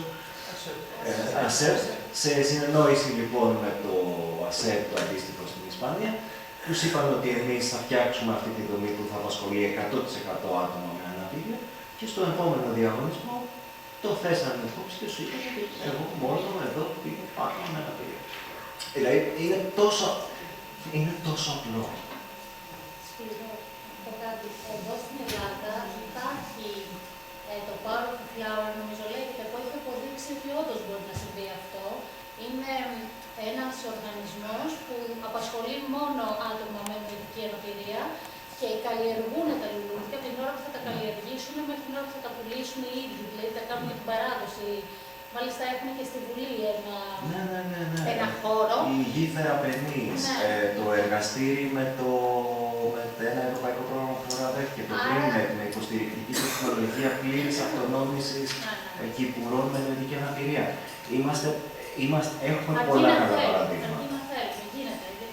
Εντάξει, εδώ είναι δυστυχώς, πολλές φορές έχουμε την τάση να κατηγορούμε την τοπική και την κεντρική κυβέρνηση, καλά τους κάνουμε, με συγχωρείτε, αλλά απ' την άλλη, δυστυχώς και εμείς σαν φορείς δεν φωνάζουμε και δεν ενημερώνουμε όσο για τις δράσεις μας και για το τι μπορούμε να προσφέρουμε. Εδώ μιλάμε πάντα για συνέχεια. Και γι' αυτό αυτή είναι η αποστολή μας. Εμείς αυτό λέμε στην αποστολή μας, ότι εμείς δίνουμε την ευκαιρία στους άλλους να κάνουν κάτι για τους ανθρώπους. Αλλά πρώτα πρέπει να τους ενημερώσουμε. Οπότε ναι, μπορείτε να κάνετε πάρα πολλά. Υπάρχουν. Αντιγράψτε καλές πρακτικές. Μια έρευνα στο διαδίκτυο, ένα τηλέφωνο σε έναν φορέα στην εστία, στην Μαργαρίτα, στο εργαστήρι, στη Θεοτόπο. Υπάρχουν πάρα πολλοί φορείς που μπορούν να σας βοηθήσουν. Η ορίζοντα, η Γιαχτίδα, την έχετε την ασταπόγευση. Συγγνώμη. Τι έσταση σε αυτό το πώς μπορεί να γίνει αυτό που λέμε, να ενταχθούν τα παιδιά στην εργασία, όταν περνάνε επιτροπή ΚΕΠΑ, τι του λέει, ένα παιδί με αυτισμό, που βγάζει 80% αναπηρία και γράφει από κάτω. Ανίκανος για κάθε βιοκριστικό επάγγελμα. Αυτόματα λοιπόν, αναιρείται αυτό. Όχι, δεν αναιρείται. Αναιρείται. Με μία απόφαση, με μία βεβαίωση ψυχίατρου μπορεί να ενταχθεί σε κίνηση επένταξης. Ο γιος μου φέρει το 80% αναπηρία, υπήρχε πρόγραμμα στον ΟΑΕΠ, άτομα αμαία να εργαστούν, πήγαινα λοιπόν και μου λένε δυστυχώς δεν μπορούμε. Αυτό είναι κάτι το οποίο, ναι, καταλαβαίνω τι λέτε. Υπάρχει όντως αυτό το πρόβλημα και η ΕΣΑΜΕΑ το έχει καταδείξει και οι φορείς αναπηρίας, αλλά υπάρχουν, αλλά σας λέω, με μία απόφαση ψυχίατρου, όπου βεβαιώνει ότι η εργασία είναι υπέρ της, είναι θεραπευτικό μέσο πλέον για τον άνθρωπο με αναπηρία, το πιο εύκολο που μπορεί να κάνει είναι να στείλει ένα βιογραφικό σε μια κίνηση επένταξης. Δεν είναι μόνο το δημόσιο. Υπάρχει, δεν είναι όλα τέλεια. Γίνονται όμως κινήσεις και είμαι σίγουρος ότι μπορούν, ότι με τη βοήθεια των φορέων και της κοινωνίας των πολιτών μπορούμε να ξεπεράσουμε αυτό το πρόβλημα.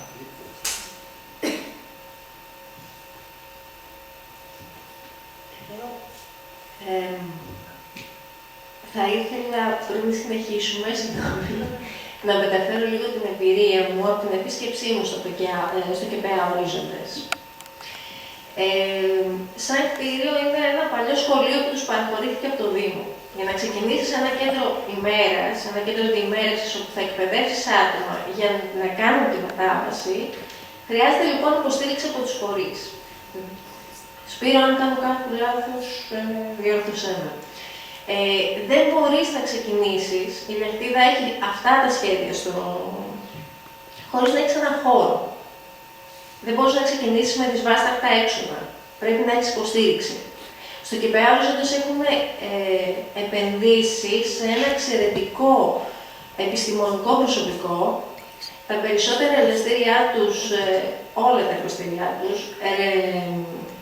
οι υπεύθυνοι είναι εργοθεραπευτές, ξέρουν πολύ καλά πώς να διαχειριστούν τις καταστάσεις, ξέρουν ειδική παιδαγωγή, υπάρχουν οι ψυχολόγοι, οι κοινωνικοί λειτουργοί.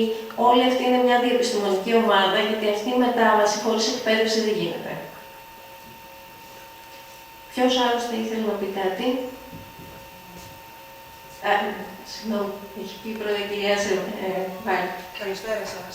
Σερβετά ονομάζομαι, γιατί δεν γνωριζόμαστε. Καταρχάς, η μία μου ιδιότητα είναι οικονομολόγος, οπότε μπορώ πλήρως να αντιληφθώ το τελευταίο κομμάτι, το οικονομικό που αναφέρατε. Η δεύτερη μου ιδιότητα είναι δημόσιος υπάλληλος. Και πριν έρθω εδώ, μάλλον ανέκαθεν, έχοντας περάσει από 3 υπηρεσίες διαφορετικές του δημοσίου, πολύ λίγες περιπτώσεις συναδέλφων με οποιαδήποτε είδους αναπηρία έχω γνωρίσει στον εργασιακό μου βίο. Και επειδή μιλήσατε για συμπεριληπτικό πλαίσιο στην αγορά εργασίας και κατευθείαν είχα αυτό στο μυαλό μου, ο πρώτος φορέας που εγώ αντιλαμβάνομαι που θα μπορούσε να παρέχει ένα συμπεριληπτικό ανάλογο πλαίσιο εργασίας είναι ο δημόσιος φορέας, ο δημόσιος τομέας. Κατά την ταπεινή μου, δική μου άποψη και κατά την εμπειρία που έχω εγώ τόσα χρόνια μέσα στο δημόσιο, σχεδόν 20 χρόνια εμπειρίας. Και έρχομαι σε εσάς που είπατε, πραγματικά αντιλαμβάνομαι ότι υπάρχει ένα πολύ μεγάλο κενό στο νόμο. Και γνωρίζοντας στο δημόσιο όλοι μας ότι πραγματικά έχει πάρα πολύ μεγάλες ελλείψεις σε αυτό το κομμάτι. Είναι δύσκολο να λειτουργήσει, δυσκίνητο να λειτουργήσει, θα έλεγα. Η ερώτηση μου είναι εξής. Ξέρουμε εάν υπάρχει ή αν υπάρχουν κάποιες συζητήσεις για υποχρεωτική ποσόστοση στο δημόσιο τομέα, ώστε να συμπεριληφθούν αυτά τα άτομα με αναπηρία και υποχρεωτικά τόσο στο δημόσιο, αλλά και να υποχρεώσουν και μεγάλες ιδιωτικές επιχειρήσεις να προσλάβουν αντίστοιχο ποσοστό και έτσι να μιλάμε για συμπερίληψη στην αγορά εργασίας. Γνωρίζετε, έχουν γίνει κάποιες τέτοιες κινήσεις, Υπάρχει ποσόστοση. Η ποσόστοση για τις μειονεκτούσες ομάδες είναι νομοθετημένο στο ελληνικό δίκαιο πάρα πολλά χρόνια και εφαρμόζεται. Δυστυχώς, ο χαρακτηρισμός ανίκανος προς εργασία, όπου προέρχεται ουσιαστικά από την ψυχική υγεία, ακολουθεί τα άτομα με αναπηρία, με νοητική αναπηρία και αυτισμό. Γίνονται προσπάθειες για να αλλάξει κάπως αυτό το θέμα, αλλά είπα ότι θα πω κάποια πράγματα που μπορεί να στεναχωρήσουν. Η αλήθεια είναι όμως ότι η πολιτική που εφαρμόζεται στην Ελλάδα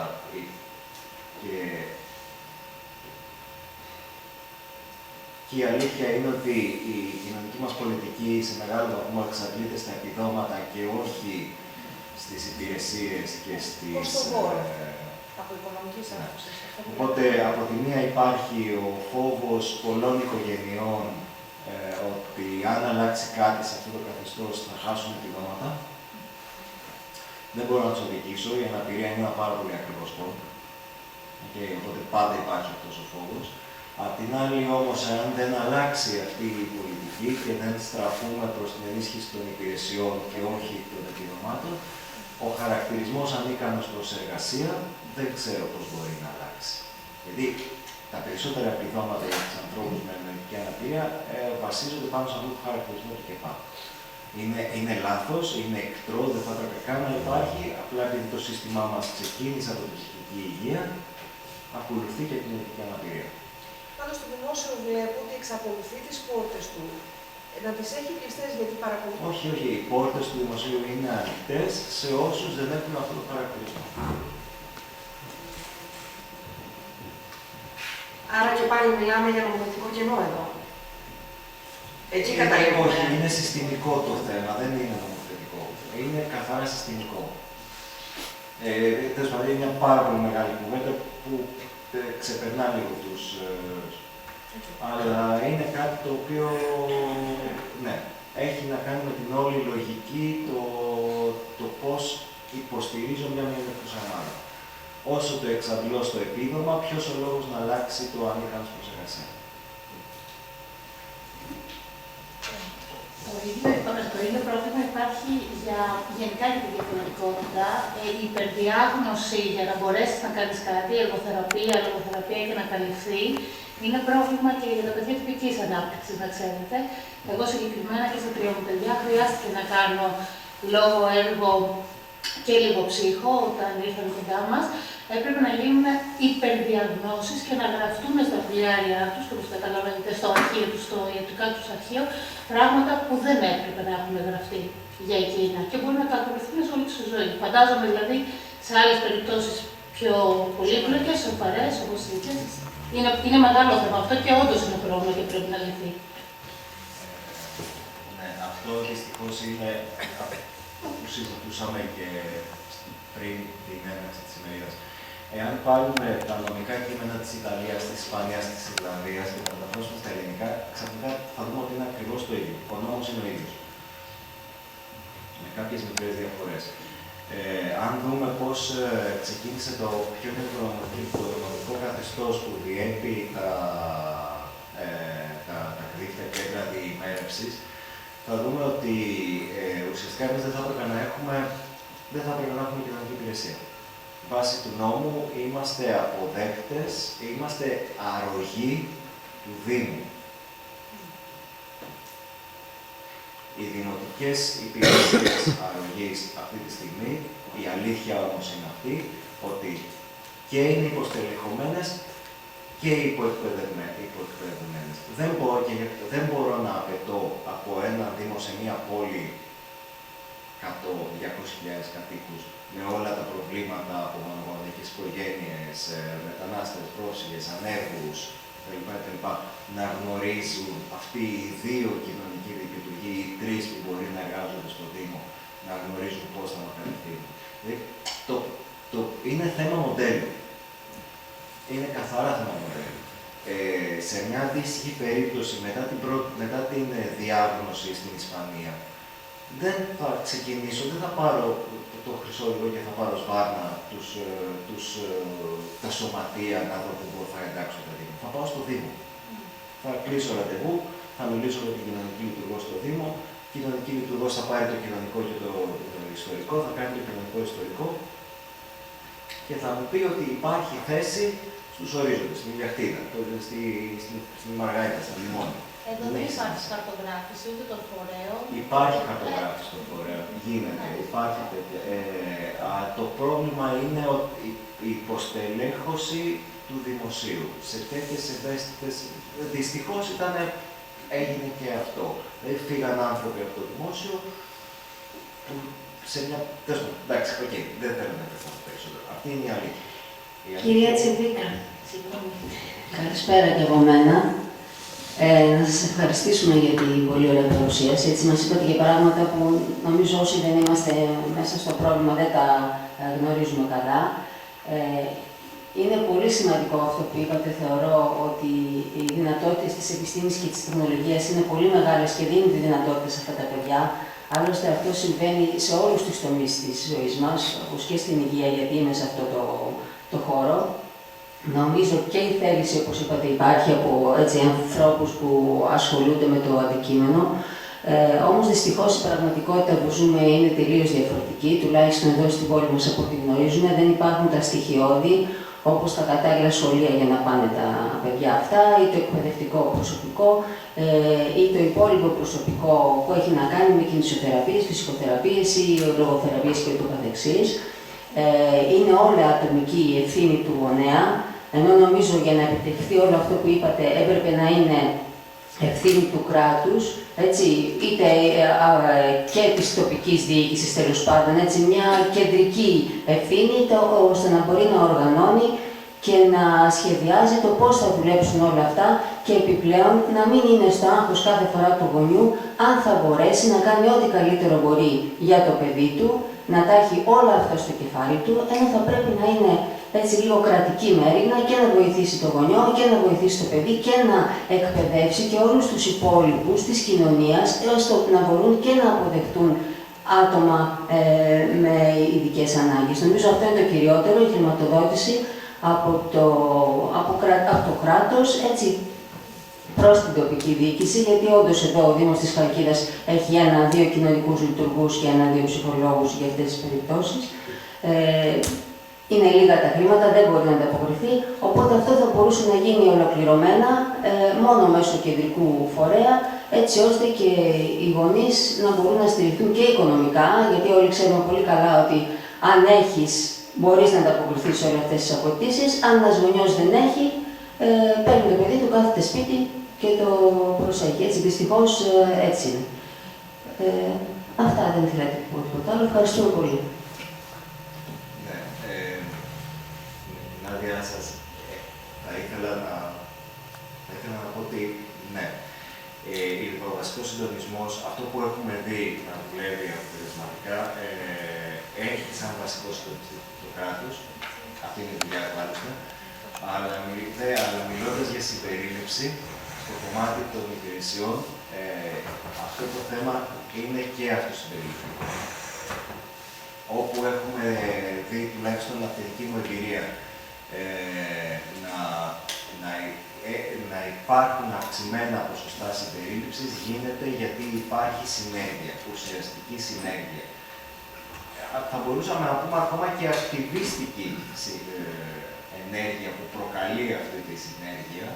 Κάπως έτσι πρέπει να ξεκινήσει, αλλά δεν είναι ευθύνη αποκλειστικά του κράτους. Όπως δεν μπορεί να είναι ευθύνη αποκλειστικά της οικογένειας.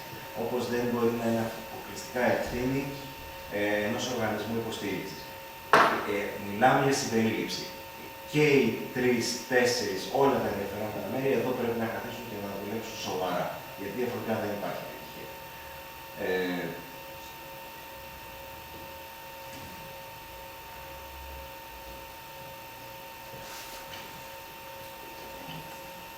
Κάποιος άλλος που θα ήθελε να προσθέσει κάτι?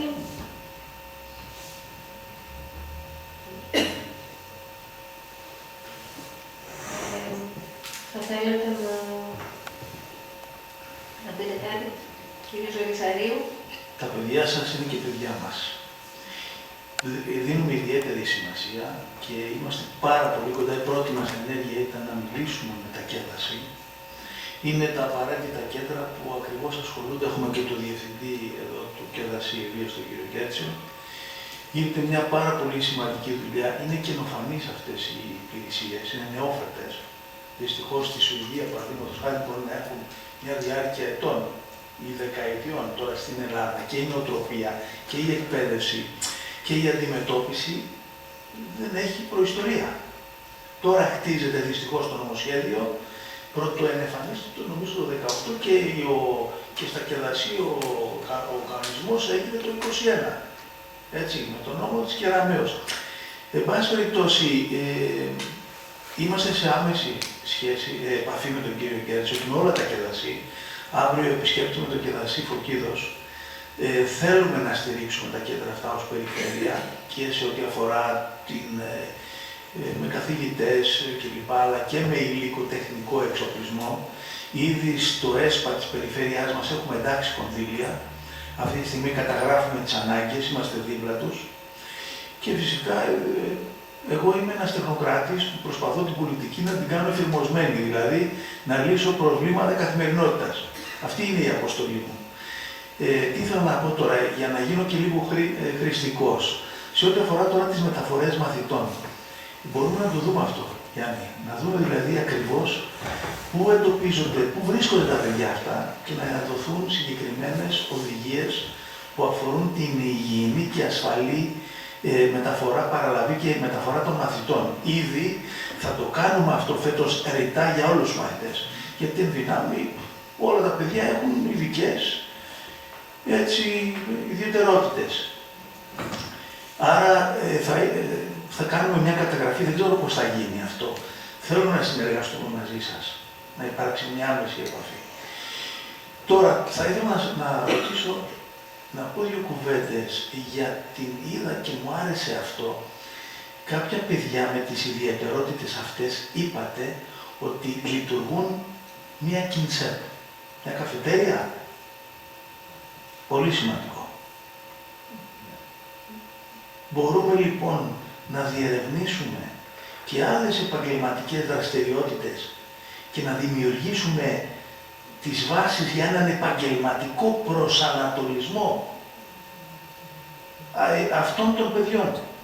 Εμείς προσπαθούμε στην περιφέρεια να χτίσουμε ένα εκτεταμένο πρόγραμμα επαγγελματικού προσανατολισμού και να το κοινοποιήσουμε, να μοιήσουμε δηλαδή τα παιδιά των 2 τελευταίων τάξεων του Λυκείου και κάποιων τάξεων του Γυμνασίου. Ενδεχομένως θα ήθελα πάρα πολύ στο πρόγραμμα αυτό να εντάξουμε και τις ευκαιρίες που μπορεί να έχουν τα παιδιά αυτά επαγγελματικού προσανατολισμού και να το διδάξουμε. Μπορεί να συνεργαστούμε μαζί, αν θέλετε. Επίσης, απλά εσείς σαν περιφέρεια είχατε κάνει πέρυσι μια πολύ ωραία ημερίδα για την εργασιακή ένταξη και είχαμε παρουσιάσει κάποια από αυτά. Δηλαδή, πολύ ευχαριστώ να πάσα στιγμή. Προσέξτε, τι θέλουμε να κάνουμε. Θέλουμε να κάνουμε μια B2B συνάντηση. Πολύ καλή η ομιλία, πολύ καλές οι ημερίδες, αλλά θέλουμε να τα δούμε τα παιδιά αυτά. Να μιλήσουμε μαζί τους. Να διαγνώσουμε τα προβλήματά τους. Και να ανιχνεύσουμε το επαγγελματικό τους ταλέντο, αν θέλετε, στην τελική. Λοιπόν, θα σας ενημερώσω ότι στο ειδικό νηπιαγωγείο βρίσκονται 30 παιδιά, στο ειδικό δημοτικό 68 παιδιά και στο ΕΚ 55. Λοιπόν, αθρίστο τον αριθμό, μιλάμε για πάνω από 100 παιδιά, όπου μετά τα 21 είναι τα παιδιά με βαριές αναπηρίες, να το πούμε και αυτό, είναι αυτά που σε πολύ μεγάλο ποσοστό, όπως και το δικό μου παιδί, είναι χαμηλής λειτουργικότητας. Χρειάζεται εκπαίδευση για πολλά χρόνια. Πρέπει να σας πω ότι η εκπαίδευση του ΕΕΚ έχει κενά. Έχει κενά γιατί βάζει καθηγητές στα παιδιά και δεν συνεχίζει στο ίδιο πλαίσιο που έχει ξεκινήσει στο νηπιαγωγείο και στο δημοτικό. Και να σας υπενθυμίσω και κάτι ακόμα. Το ΚΕΠΕΑ Ορίζοντες που έχει φτάσει εκεί που έχει φτάσει, ανήκει στο γονεϊκό κίνημα. Είναι γονείς που ενώθηκαν και είπαν τα παιδιά μας δεν θα είναι καημένα και θα κάνουμε κάτι για αυτά. Η εκπαίδευση λοιπόν μέσω των κέντρων διημέρευσης, που είναι και ο δικός μας στόχος, είναι προτεραιότητα. Και αυτό νομίζω ότι μπορούν όλοι να το καταλάβουν. Θεωρώ ότι η συμπερίληψη θα ολοκληρωθεί μόνο και μόνο τότε όταν τα παιδιά αυτά ενσωματωθούν επαγγελματικά στην κοινωνία. Ή ένα μεγάλο κομμάτι της συμπερίληψης. Είμαστε εδώ να συνεργαστούμε. Στον τρίτο όροφο είμαι. Όποτε θέλετε. Ελάτε να μιλήσουμε, να τα βάλουμε τα πράγματα επιτάπητος. Έτσι σας είπα, για μας η πολιτική δεν είναι λόγια του αέρα, είναι εφηρμοσμένη τέχνη. Ναι. Βέβαια, να πούμε εδώ και να το σημειώσουμε ότι ό,τι έχει γίνει στην Ελλάδα σε δομές εκπαίδευσης ειδικής αγωγής, νομίζω πάνω από το 90% είναι όλα δουλειά του γονεϊκού κινήματος. Επομένως, αυτό θα πρέπει να το λάβουμε σοβαρά υπόψη για να μπορέσουμε να πάμε παρακάτω. Ευχαριστώ. Κάποιος άλλος που θα ήθελε να πει κάτι? Απλά εγώ, Μαριάννα, να συμπληρώσω αυτό που είπε η κυρία Τσιμπίκα, για να καταλάβετε το κόστος και να καταλάβετε πόσο σημαντική είναι η ένταξη στο επαγγελματικό περιβάλλον αυτών των παιδιών, είναι ότι εμένα ο γιος μου είναι τώρα 10, τον Αύγουστο θα κλείσει τα 11, 14 μηνών, 16 κάτω εκεί, δηλαδή 10 χρόνια πριν, μου λέει ο πρώτος γιατρός που το διέγνωσε, μου είπε αυτή τη φράση φεύγοντας από το γιατρείο του. Έχεις λεφτά, θα μπορείς να παρακολουθήσεις αυτό το παιδί. Δεν έχεις λεφτά, θα μείνεις πίσω. Αυτή είναι η πικρή αλήθεια. Τα παιδιά αυτά έχουν ένα μέσο κόστος, μπορώ να λέω και λίγα, τουλάχιστον 1.000 ευρώ. Τουλάχιστον 1.000 ευρώ. Εάν βάλουμε στα νηπιαγωγεία και στα σχολεία, αλλά κυρίως στα νηπιαγωγεία, ότι υπάρχουν και παράλληλες στηρίξεις στα ιδιωτικά νηπιαγωγεία, φανταστείτε ότι μόνο το 1.000 φεύγει εκεί. Οπότε, αυτός ο άνθρωπος, δεν το ξεχάσω ποτέ όσο ζω, είπε την πικρή αλήθεια. Ένα άλλο κομμάτι που είπε πολύ σωστά και ο Σκαλικόπουλος είναι ότι πρέπει να δούμε πώς μπορούν αυτά τα παιδιά να εργαστούν χωρίς να έχουν το πρόβλημα της περικοπής του επιδόματος. Εγώ έχω μια πολύ χαρακτηριστική περίπτωση βιωματική. Έχω στο γραφείο μου ένα παιδί 2 φορές την εβδομάδα με Asperger. Πανέξυπνο παιδί. Δηλαδή, τι να σας πω τώρα, εγώ που ασχολούμαι με τα οικονομικά, δεν ξέρω αν εγώ ο ίδιος στην ηλικία του παιδιού αυτού μπόρεσα σε 15 μέρες, ένα μήνα να μάθω τόσο πολλά όσο έμαθα αυτό το παιδί. Όταν έφτασα στη στιγμή να πω στους γονείς να γίνει κανονική πρόσληψη, κοιταχτήκαν για να δουν αν τελικά μπορούν να γίνει, αν χάσει κάποιο επίδομα το παιδί. Δηλαδή είναι κάτι πολύ σημαντικό. Πρέπει αυτά τα παιδιά, χωρίς καν να το σκεφτούμε, να μην χάνουν τίποτα απολύτως. Δηλαδή είναι ένα παιδί που παίρνει το επίδομα, ναι, πρέπει να το παίρνει. Γιατί είναι συνδυαστικό με αυτό που είπα πριν. Όταν πριν 10 χρόνια μου λέει εμένα ένας γιατρός ότι αν έχεις χρήματα, ναι, θα παρέχεις αυτό που πρέπει να παρέχεις στο παιδί σου. Αν όχι, θα μείνει πίσω. Είναι μια σκληρή πραγματικότητα. Δεν μπορεί να στερεί το κράτος την πρόσληψη ενός παιδιού στο ιδιωτικό τομέα με ταυτόχρονα τη δαμόκλειο σπάθη ότι μπορεί να χάσει το επίδομά του. Και στο δημόσιο παντού. Εγώ δεν τα διαχωρίζω αυτά. Είτε στο δημόσιο είτε στο ιδιωτικό τομέα. Οπότε είναι και κάτι άλλο που πρέπει να δούμε επιπλέον. Κυρία Γκάτζη, παρακαλώ. Ναι, τώρα πρέπει να πω κι εγώ κάτι, διότι ο κ. Βελισσαρίου αναφέρθηκε σε εμάς, οπότε καταρχήν να ζητήσω συγγνώμη γιατί μια οικογενειακή υποχρέωση αναγκάστηκε να καθυστερήσω λίγο. Ωστόσο, ακούγοντας όλη αυτή την ώρα τις πάρα πολύ ενδιαφέρουσες παρεμβάσεις, είδα την αντωνυμία στο τρίτο πρόσωπο. Αυτά τα παιδιά και αυτά τα παιδιά και αυτά τα παιδιά. Πρέπει να ξεκινήσουμε από μια άλλη φετηρία. Να καταλάβουμε ότι δεν είναι αυτά, είμαστε εμείς. Λειτουργικά εμπόδια συναντάμε όλοι μας σε συγκεκριμένα πλαίσια. Ακόμα και εμείς που δεν βάζουμε τον εαυτό μας μέσα σε αυτά τα παιδιά, αν η ζωή μας τοποθετεί σε ένα πλαίσιο ιδιαίτερα απαιτητικό, στο οποίο δεν έχουμε αναπτύξει δυνατότητες διαχείρισης, θα συναντήσουμε λειτουργικά εμπόδια. Και εδώ είναι και ο πυρήνας του θέματος, δηλαδή θα πρέπει κάποια στιγμή να πάψουμε να εστιάζουμε στην αναπηρία και να ταξινομούμε με βάση τις λειτουργικές δυνατότητες.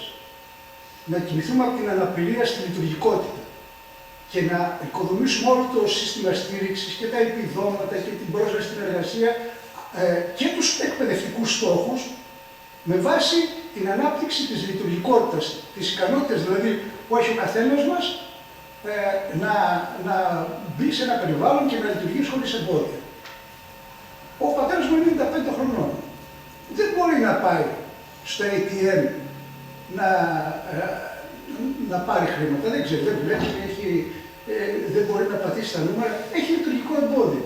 Είναι ένας άνθρωπος που έζησε όλη τη ζωή του, έκανε μια πλήρη εργασιακή διαδρομή, όμως αντιμετωπίζει ένα λειτουργικό εμπόδιο. Και εγώ αντιμετωπίζω λειτουργικά εμπόδια. Αν πάω στη Γερμανία δεν μπορώ να συνεννοηθώ. Αν πάρω ένα κείμενο πολύ ενδιαφέρον σε μια γλώσσα που δεν την ξέρω, ή αν μπω σε ένα περιβάλλον που έχει απαιτήσει που εγώ δεν τις έχω αναπτύξει, ας σταματήσουμε λοιπόν αυτό και ας σταθούμε προς την λειτουργική προσέγγιση του ζητήματος. Εμείς ως ΚΕΔΑΣΥ, από τη στιγμή που ο νόμος μας το επέτρεψε, αρχίσαμε μια πρώιμη παρέμβαση. Δηλαδή, αρχίσαμε να πηγαίνουμε στους παιδικούς σταθμούς και να συζητάμε, συναντήσαμε ένα εμπόδιο στην αρχή, τι είναι αυτή, πώς θα έρθουν εδώ μέσα. Και πήγαμε, συζητήσαμε με τους εργαζόμενους, τους καθισχάσαμε γιατί πρέπει να δημιουργήσει και σχέση εμπιστοσύνης, δηλαδή σε ένας εισβολέας, σε έναν εργασιακό χώρο. Και κάναμε παρατηρήσεις. Και πέρυσι, και πρόπερσι στο τέλος της χρονιάς, πέρυσι ολόκληρη τη χρονιά και φέτος. Ήδη έχουμε εντοπίσει και έχουμε αξιολογήσει 60 περιπτώσεις παιδιών που συναντάνε λειτουργικά εμπόδια. Και μερικά από αυτά έχουν ενταχθεί ήδη στο νηπιαγωγείο με παράλληλη στήριξη. Η παράλληλη στήριξη δεν είναι θεσμός. Και στον πυρήνα της έχει τη λογική της διαφοροποίησης της διδασκαλίας. Δηλαδή ότι σε αυτό το επίπεδο το λέμε ως συμπερίληψη, στην εκπαίδευση το λέμε διαφοροποίηση της διδασκαλίας. Ήμασταν προχθές το βράδυ σε ένα γυμνάσιο, εδώ, της πόλης μας, και συζητούσαμε αυτά τα θέματα. Και μου λέει μια καθηγήτρια, Γιώργο μου λέει, καλά αυτά που λες, αλλά εγώ έχω ένα κοφό παιδί μέσα στην τάξη. Ήμασταν στην τάξη της μέσα. Έχω ένα κοφό παιδί μέσα στην τάξη μου. Τι μπορώ να κάνω, τι διαφοροποίηση μου.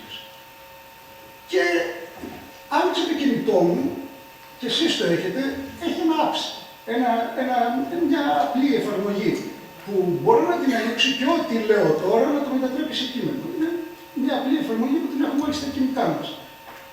Και λέω, θα μπορούσες να έχεις αυτό, σε ένα τάμπλετ, μπροστά στο παιδί.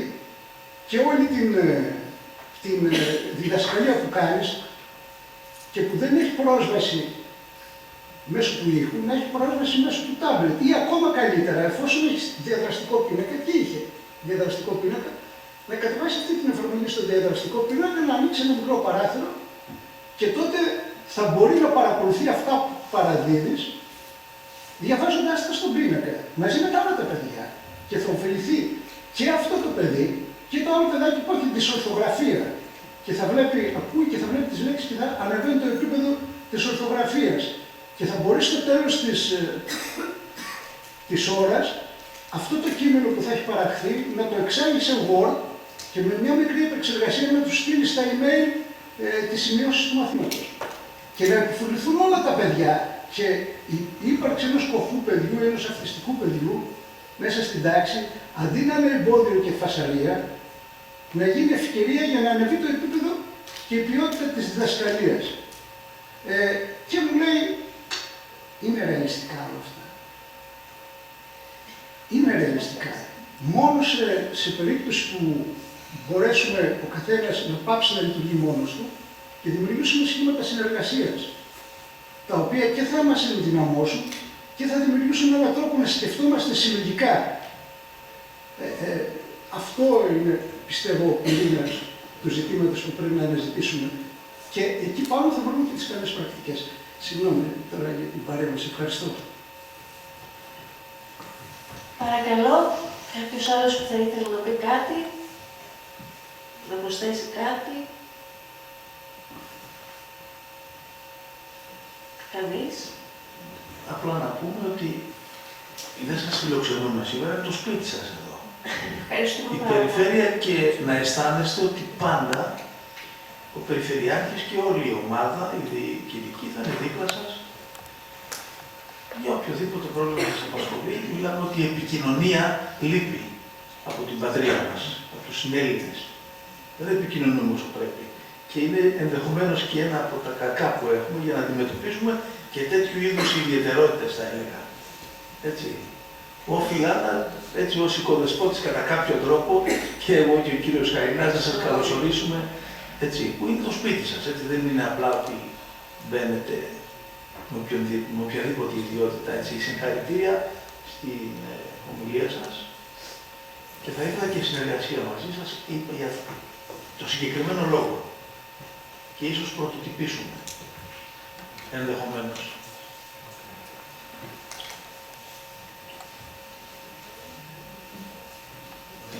Λοιπόν, να σας ευχαριστήσουμε όλους. Ελπίζω να ακούσατε μια επικοδομητική ομιλία από τον κ. Καντικόπουλο. Ευχαριστούμε για τις παρεμβάσεις. Και απλά, εγώ να πω, επειδή είμαι ένα αισιόδοξο άτομο, ότι αυτό που θέλουμε είναι όλοι μας να έρθουμε κοντά και να επαναλάβω αυτό που είπα και στην εισαγωγή μου, ότι παιδιά, δεν πρέπει να διαχωρίσουμε τα παιδιά τυπικής και ειδικής αγωγής, είναι όλα παιδιά. Όλα πρέπει να είναι δίπλα μας, το ίδιο χαμόγελο έχουν, τα ίδια συναισθήματα έχουν, κλαίνε, γελάνε. Οπότε αυτό που πρέπει να κάνουμε είναι να είμαστε πάντα δίπλα τους, πάντα κοντά τους, απλά πρέπει... Ποτέ δεν χρησιμοποιούμε αυτή τη λέξη. Απλά να δούμε και τους άλλους γονείς, τους υπόλοιπους γονείς, πώς θα τους φέρουμε κοντά μας. Ευχαριστώ πολύ.